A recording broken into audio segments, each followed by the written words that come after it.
एक फ्लाइट 1955 में उड़ान भरती है और 37 सालों बाद 1992 में वापस लौटती है।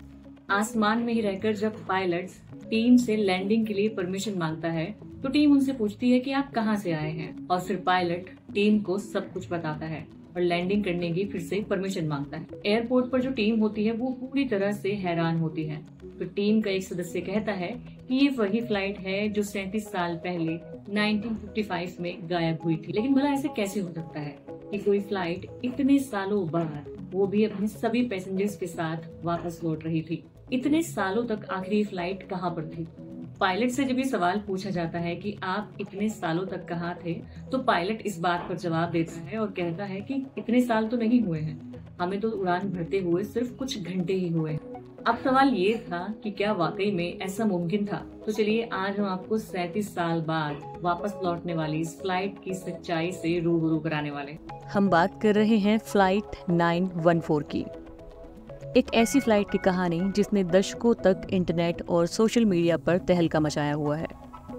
लेकिन क्या ये सच है या फिर एक अफवाह जिसे बार बार दोहराया जाता है? कहानी तब शुरू होती है जब कहा जाता है कि पैन एम फ्लाइट 914 ने 2 जुलाई 1955 को न्यूयॉर्क से उड़ान भरी और मियामी के लिए रवाना हुई। लेकिन रास्ते में ही ये फ्लाइट अचानक गायब हो गई। कोई मलबा नहीं, कोई सिग्नल नहीं। कहा गया कि इस प्लेन के लिए काफ़ी दिनों तक खोजबीन की गई, लेकिन जब कुछ भी सुराग नहीं मिला तो इसके लिए रेस्क्यू मिशन बंद कर दिया गया। लेकिन फिर अचानक ही 37 साल बाद 1992 में वही प्लेन वेनेजुएला के कराकास एयरपोर्ट पर उतरता है। इस फ्लाइट का पायलट और पैसेंजर्स सब सुरक्षित हैं, जिंदा हैं, और सिर्फ इतना ही नहीं, 37 साल के बाद भी इन लोगों की उम्र नहीं बढ़ी है। ये लोग उतनी ही उम्र के होते हैं जितना कि ये जब थे जब ये इस प्लेन में गायब हुए थे। इस कहानी को सुनने वाले सभी लोग हैरान थे। सभी के मन में एक सवाल था कि इतने सालों तक आखिर ये फ्लाइट कहाँ थी और क्या ये सब सच है? सभी लोग टाइम ट्रैवल की बातें कर रहे थे। फ्लाइट 914 के गायब होने और फिर वापस आने की ये न्यूज़ सबसे पहले 1990 के दशक में एक tabloid magazine weekly world news में छपी थी।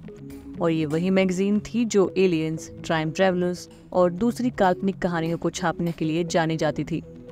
जब ये न्यूज़ पब्लिश होती है तो पूरी दुनिया का अटेंशन अपनी तरफ ले लेती है और फिर इसकी जांच होती है। और फिर जांच में पता चलता है कि असल में इस स्टोरी का कोई ठोस सबूत है ही नहीं, जैसा कि एयरलाइंस रिकॉर्ड, न्यूज़ कवरेज या सरकारी दस्तावेज मौजूद ही नहीं है।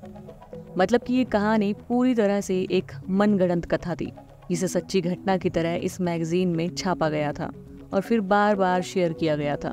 इस खबर की सच्चाई जब लोगों के सामने आई तो सभी पूरी तरह से शॉक्ड थे।